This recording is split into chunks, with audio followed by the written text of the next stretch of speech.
I Saw the Devil adalah film yang gak akan bikin kamu duduk tenang ketika menontonnya. Dan semuanya dimulai dengan Joyun, seorang wanita malang yang nasibnya berubah drastis di malam bersalju yang sepi. Di sebuah jalan tak beranta, mobil Juyeon tiba-tiba mogok. Dia sedang menunggu mobil derek. Dalam kesunyian itu, dia memutuskan untuk menelpon tunangannya, Soo-hyun, seorang agen Badan Intelijen Nasional, mengabari situasinya yang terjebak di suatu tempat karena mobilnya mogok. Tapi tiba-tiba, dari kegelapan muncul seorang pria asing. Dia menawarkan bantuan untuk memperbaiki mobil Juyeon. Juyeon, meskipun cemas, tetap sopan menolak tawaran pria itu. Setelah Juyeon menolak, pria asing itu kembali ke mobilnya, seolah nggak terjadi apa-apa. Tapi, nggak lama setelah itu, pria misterius tadi muncul lagi. Kali ini, dia nggak datang dengan senyum ramah. Di tangannya ada sebuah palu. Dia menghampiri mobil Juyeon dalam diam seperti predator yang siap menerkam mangsanya. Dengan brutal, dia menghantam kaca mobil Juyeon, membuat pecahan kaca berterbangan. Sebelum Juyeon bisa bereaksi, si pria itu sudah menerobos masuk ke dalam mobil. Dengan itu dia kepala Juyeon sekali, dua kali, berkali-kali tanpa ampun. Cairan merah mengalir, pemandangan yang sangat-sangat mengerikan. Juyeon pingsan, dunia di sekitarnya seketika hening. Pria misterius itu tidak berhenti di sana. Dia membawanya ke tempat yang jauh lebih mengerikan, yaitu rumah yang juga jadi tempat tinggalnya. Siapa pria asing ini? Namanya Kyung Chul. Tapi dia bukan penjahat biasa. Dia adalah kelas berat yang punya hobi menargetkan wanita muda untuk dihabisi dan dimutilasi. Dan malam itu, bukan hanya Juyeon yang tak berdaya, tapi bayi yang ada di dalam rahimnya. Karena ternyata Juyeon sedang hamil. Juyeon tahu betul bahwa harapannya sudah hampir tak ada lagi. Namun, di saat-saat terakhirnya, dia memohon demi anak yang belum lahir di dalam perutnya. Satu permintaan terakhir, agar dia tetap dibiarkan untuk hidup. Tapi, apakah Kyung Chul peduli? Tentu saja tidak. Dengan tatapan dingin tanpa emosi, dia mengangkat itu setinggi-tingginya lalu menghantamkannya. Dia menghancurkan hidup Juyeon, mengakhiri segalanya. Tapi kengerian tidak berakhir di situ. Kyung Chul dengan tenang mulai memutih tubuhnya. Di tengah proses itu, sesuatu terjadi. Cincin pertunangan Juyeon jatuh ke saluran pembuangan, menggelinding seolah melambangkan cinta dan harapan yang hilang. Tapi Kyung Chul, dia nggak peduli. Dia terus dengan pekerjaannya memotong tubuh Juyeon sampai potongan terkecil. Beberapa hari berlalu sejak malam mengerikan itu. Segalanya tampak tenang. Di bawah sebuah jembatan, 3 bocah kecil sedang asyik bermain tanpa tahu apa yang akan mereka temukan. Saat salah satu dari mereka berjalan lebih jauh, dia melihat sesuatu yang menarik perhatian. Sebuah kantong plastik misterius tergeletak begitu saja. Rasa penasaran membuat bocah itu tanpa ragu mendekati kantong itu dan membukanya. Apa yang dia temukan di dalam? Sebuah pemandangan yang gak bakal bisa dia lupakan seumur hidupnya. Sepotong manusia. Ya, milik Juyeon. Dalam sekejap, kengerian itu menyebar. Orang-orang berdatangan, polisi mulai melakukan penyelidikan dan kota yang tadinya tenang berubah jadi pusat perhatian. Malamnya, suasana di bawah jembatan berubah drastis. Bukan lagi tempat bermain anak-anak, melainkan lokasi penyelidikan kriminal yang dipenuhi oleh polisi. Mereka sibuk mencari sisa-sisa berharap menemukan beberapa petunjuk dari kasus itu. Di antara kerumunan itu, ada seseorang yang jauh lebih terpukul daripada yang lain. Dia adalah kepala polisi Jang. Pria ini bukan hanya seorang polisi, dia adalah ayah Juyeon. Dan malam ini, ketakutannya selama ini semakin nyata, karena ternyata yang mereka temukan adalah putrinya sendiri. Pencarian berlangsung lama, namun akhirnya salah satu penyidik melihat sesuatu di dasar sungai yang dangkal, sebuah benda mencurigakan. Dengan menggunakan tongkat, polisi itu membalik benda tersebut, dan ya, itu adalah tubuh yang begitu mengerikan hingga membuat polisi itu gemetar. Terjadi kehebohan, suasana berubah jadi kacau. Tepat di saat itu, Soo-hyun, tunangan Juyeon, tiba di lokasi kejadian. Seorang anggota forensik yang membawa kotak berisi Juyeon tanpa sengaja tersandung. Kotak itu terjatuh dan Juyeon terguling tepat di depan Soo-hyun dan kepala polisi Jang.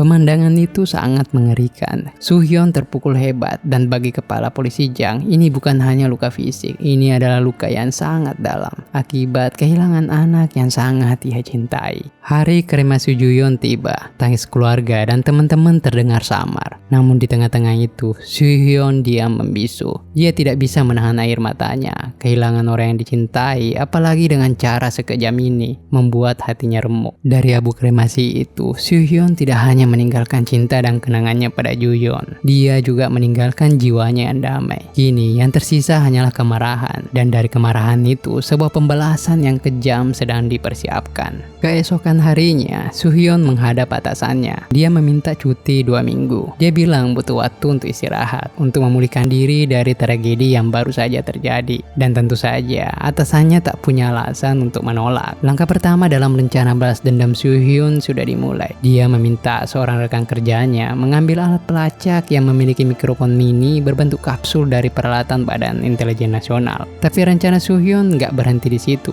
Dia juga membutuhkan informasi. Berkat bantuan kepala polisi Jang, ayah Ju-yeon, Soo-hyun mendapat akses ke profil 4 tersangka yang mereka yakini bisa jadi pembunuhnya. 4 tersangka, 4 potensi pelaku. Tapi siapa di antara mereka yang harus membayar untuk semua ini? Soo-hyun tahu dia akan menemukannya. Malamnya, Soo-hyun mulai aksinya. Dia memilih targetnya dengan hati-hati. Salah satu dari 4 tersangka. Dan malam itu, pintu apartemen tersangka pertama menjadi tujuannya. Soo-hyun tanpa membuang waktu langsung menyerang pria itu. Pukulan keras bertubi-tubi membuat pria itu langsung tersungkur. Dalam sekejap, tersangka tersebut sudah terikat di kursi tak berdaya menghadapi Soo-hyun yang siap menginterogasinya. Di depannya, Soo-hyun menunjukkan foto Ju-yeon dan mobilnya. Pria itu tampak bingung, ketakutan dan bersumpah bahwa dia tidak tahu apa-apa tentang pembunuhan Ju-yeon. Soo-hyun mengambil kunci pas di dekatnya. Tanpa belas kasihan, dia menghantam pria itu di area yang paling menyakitkan, yaitu area vitalnya. Keesokan harinya, pencarian Soo-hyun terus berlanjut. Kali ini, targetnya adalah tersangka kedua. Di jalanan sepi, pria itu mengendarai sepeda motor. Tanpa basa-basi, Soo-hyun menekan pedal gas mobilnya. Dia mempercepat laju mobilnya dan boom! Motor itu dengan hantaman keras menyebabkan pria tersebut terpental ke aspal. Soo-hyun keluar dari mobilnya tuh menghajarnya tanpa ampun. Namun lagi-lagi harapan Soo-hyun pupus. Pria ini juga bukan orang yang dia cari. Soo-hyun kembali ke rumah dengan tubuh lelah dan jiwa yang frustasi. Namun di balik rasa letih itu ada satu hal yang dia tidak tahu. Pencariannya hampir berakhir. Sementara Soo-hyun tenggelam dalam amarah dan keputusasaan. Di tempat lain, Kyun-chul melanjutkan aksinya yang keji. Kali ini targetnya adalah seorang wanita yang tak tahu apa-apa menunggu di halte bus yang sepi di tengah malam yang sunyi. Kyun-chul mendekati wanita itu dengan cara yang terlihat ramah. Wanita itu dibawa ke tempat di mana Kyun-chul melakukan aksi terburuknya, yaitu rumah tempat di mana tak ada seorang pun yang keluar hidup-hidup. Kyun-chul menyiapkan giletinnya, alat eksekusi yang begitu kejam. Satu tebasan dan nyawa mereka pun hilang seketika. Keesokan harinya, Soo-hyun melanjutkan pengejarannya. Kali ini dia menyamar sebagai agen asuransi berkunjung ke rumah orang tua Kyun-chul. Namun, Kyun-chul sudah lama tidak tinggal di sana. Dia hanya meninggalkan putranya untuk dirawat oleh orang tuanya yang sudah lanjut usia lalu menghilang begitu saja. Tapi melalui percakapan dengan anak Kyun-chul, akhirnya Soo-hyun berhasil mendapatkan alamat tempat Kyun-chul tinggal sekarang. Tanpa membuang waktu, Soo-hyun langsung menuju ke rumah Kyun-chul. Ketika dia sampai, rumah itu kosong.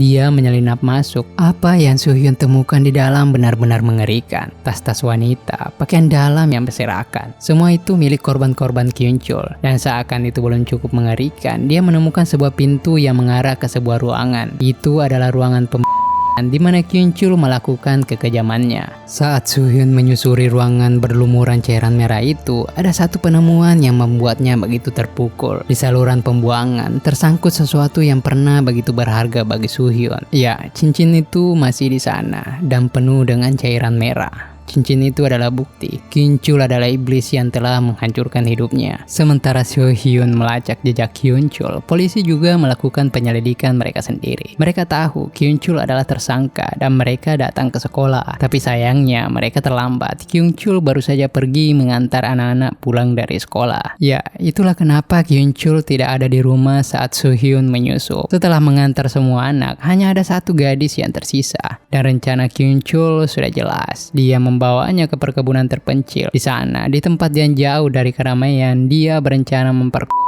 dan mengakhiri nyawa gadis kecil itu seperti yang dia lakukan pada korban sebelumnya. Namun, sebelum Kyunchul bisa melakukan kekejaman itu, tiba-tiba Soo-hyun muncul di hadapannya. Tapi Kyunchul, dia terlalu sombong. Dia berpikir Soo-hyun hanyalah polisi biasa yang datang sendirian. Tanpa berpikir panjang, Kyunchul menyerang. Namun kali ini Kyunchul yang bodoh. Dia berani melawan agen intelijen terlatih seperti Soo-hyun. Dalam hitungan detik, Soo-hyun membalik keadaan. Dengan keahliannya, dia menghajar Kyunchul tanpa ampun hingga membuat pria itu pingsan dan tak berdaya. Soo-hyun bisa saja saat itu juga, tapi Soo-hyun menginginkan sesuatu yang lebih kejam. Dia ingin Kyunchul merasakan penderitaan yang sebanding dengan apa yang dia lakukan pada Ju-yeon. Jadi bukannya memukul Kyunchul untuk Soo-hyun mengambil langkah yang jauh lebih kejam. Dia meletakkan alat pelacak dan mikrofon mini ke dalam Kyunchul, alat yang akan membuatnya tetap bisa diikuti kemanapun dia pergi. Setelah itu, Soo-hyun mematahkan tangannya tanpa ampun. Kyunchul bangun di sebuah lubang galian, merasakan sakit di seluruh tubuhnya. Tapi yang membuatnya bingung bukan hanya rasa sakit itu, melainkan segepok uang yang diletakkan di dadanya. Dalam kekacauan pikirannya, Kyunchul mencoba memahami apa yang diinginkan Soo-hyun. Tanpa berpikir panjang, Kyunchul menghentikan sebuah taksi yang kebetulan lewat. Saat masuk ke dalam taksi, ada yang aneh. Foto di lencana sopir taksi berbeda dengan orang yang berada di belakang kemudi. Hal ini langsung menimbulkan kecurigaan di benak Kyunchul. Sebelum kedua pria itu menyerang lebih dulu, Kyunchul mengambil tindakan. Tanpa ampun, dia mereka berulang kali di dalam mobil yang masih melaju di jalanan kosong. Cairan merah berceceran, jeritan terdengar, dan ketegangan membuncah di dalam mobil yang mulai kehilangan kendali. Mobil akhirnya menghantam pohon di sisi jalan. Kedua pria itu kini tidak bernyawa. Dan dugaan Kyunchul benar, karena ketika dia membuka bagasi, dia menemukan sopir taksi asli terikat dan tak berdaya oleh dua pria yang dia telah habisi sebelumnya.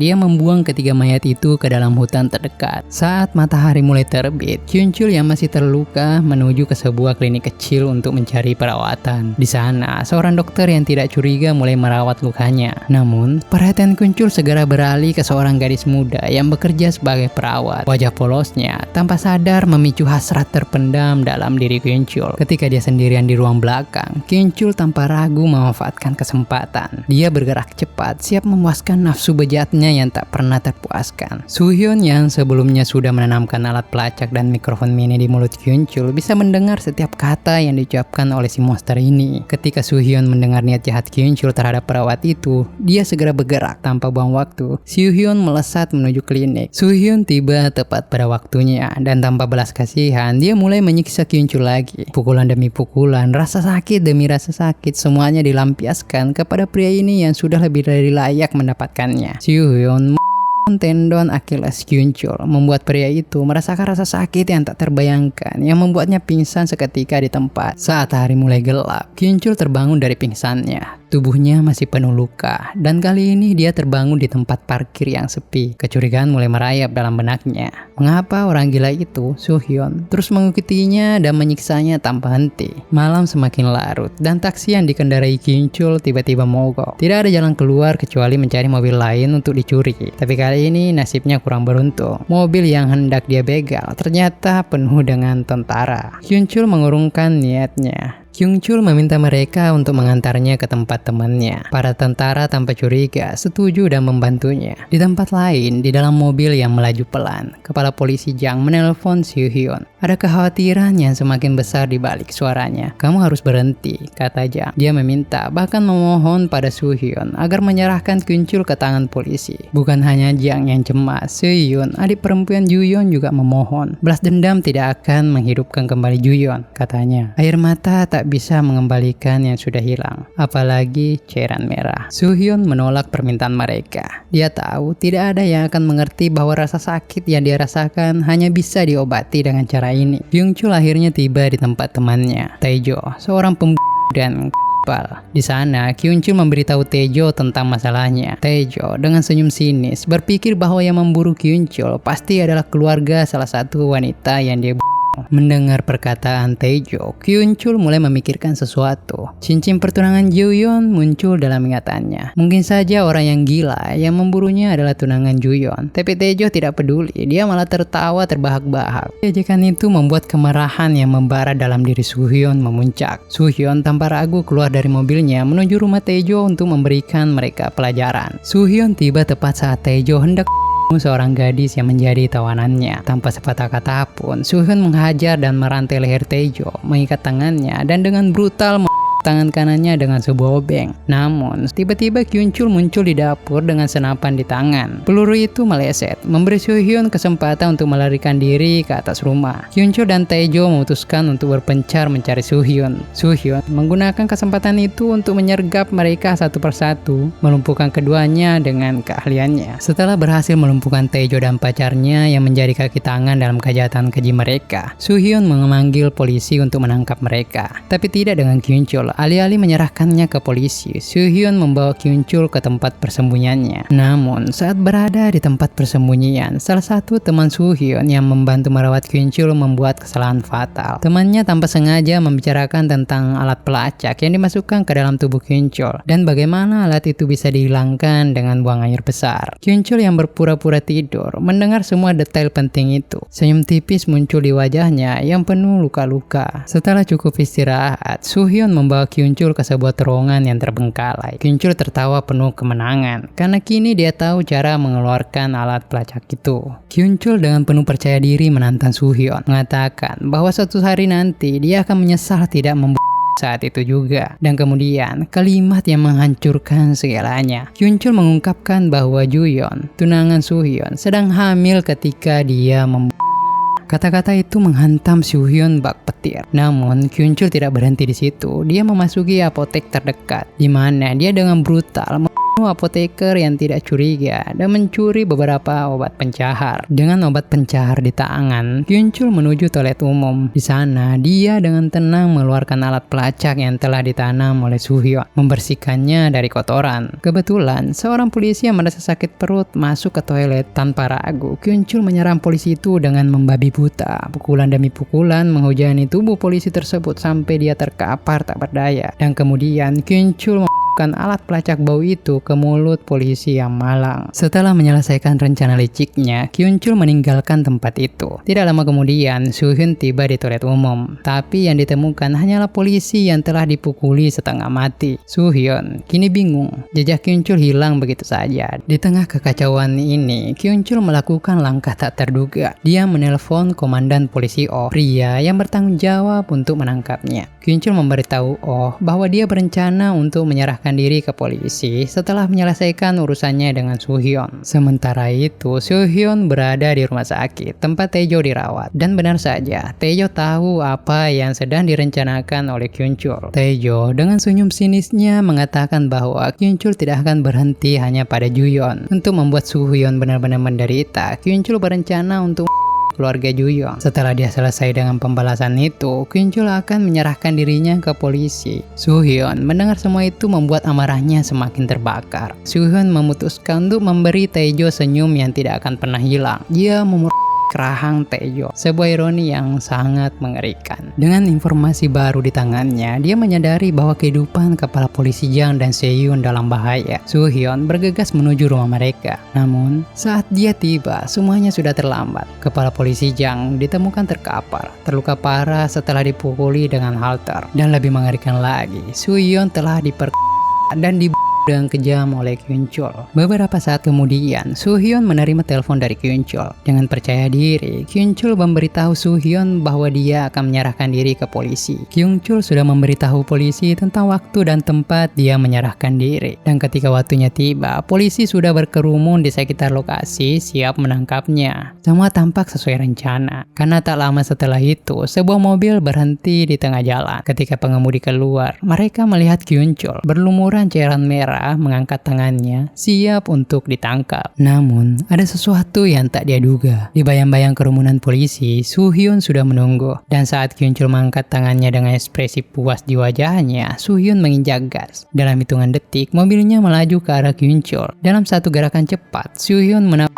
dan menculiknya sebelum polisi bahkan sempat bereaksi untuk menangkapnya. Soo-hyun telah menangkap Kyun-chul dan kini dia membawanya ke tempat di mana mimpi buruk ini dimulai, yaitu ruang di rumah Kyun-chul. Di sana, di tempat itu, Soo-hyun mulai melampiaskan kemarahannya. Dia Kyun-chul dengan kejam. Ini tidak cukup. Rasa sakit ini masih terlalu ringan. Soo-hyun mengambil sebatang rokok yang menyala. Tanpa ragu, dia menekan rokok itu ke Kyun-chul. Jeritan melengking keluar dari mulut pria itu. Setelah itu, kan obeng ke pipi Kyun-chul, menembus kulit dan daging dengan satu gerakan cepat dan sadis. Dengan ekspresi puas, Soo-hyun mempersiapkan akhir yang lebih mengerikan. Dia memasukkan tali ke dalam mulut Kyun-chul, mengaitkannya ke pintu, dan menyuruhnya menggigit erat-erat. Satu cara yang cukup sederhana. Jika pintu terbuka, atau jika dia melepaskan tali itu, pisau guillotine akan turun dan lehernya. Kyun-chul yang penuh dengan cairan merah dan ketakutan tahu bahwa hidupnya kini bergantung pada tali itu. Setelah semuanya siap, Soo-hyun tanpa berkata sepatah kata pun lagi berbalik dan pergi meninggalkan Kyun-chul sendirian. Sebelum pergi, dia menelpon anak dan orang tua Kyun-chul meminta mereka untuk datang ke rumah. Tapi mereka tak menyadari apa yang akan menanti mereka di balik pintu itu. Di dalam ruangan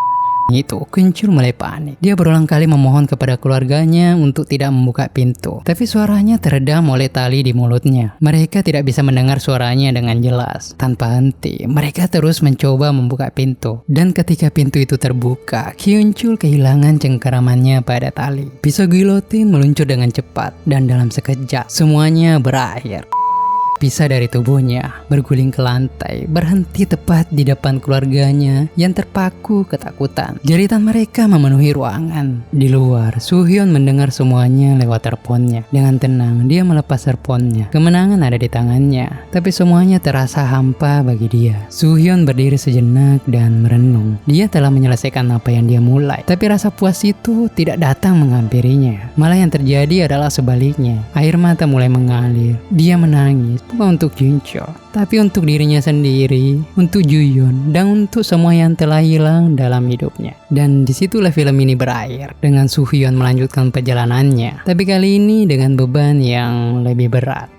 I Saw the Devil adalah film yang luar biasa. Bukan hanya karena aksi balas dendam yang brutal, tapi juga karena pelajaran yang tersembunyi di dalamnya. Film ini mengajarkan kita bahwa balas dendam itu sia-sia. Tidak ada pengorbanan yang bisa menghidupkan kembali orang yang telah mati. Dan balas dendam hanya merusak diri sendiri, juga mereka yang kita cintai. Tapi yang lebih menarik adalah pertanyaan yang ditinggalkan film ini untuk kita renungkan. Siapa sebenarnya iblis dalam cerita ini? Apakah Kyun-chul yang tak punya rasa kasihan, atau Soo-hyun, pria yang rela berkorban menjadi monster untuk membalaskan dendam, atau mungkin malah keduanya? Jadi menurut kalian, siapa yang sebenarnya menjadi iblis dalam film ini? Tuliskan komentar kalian di bawah.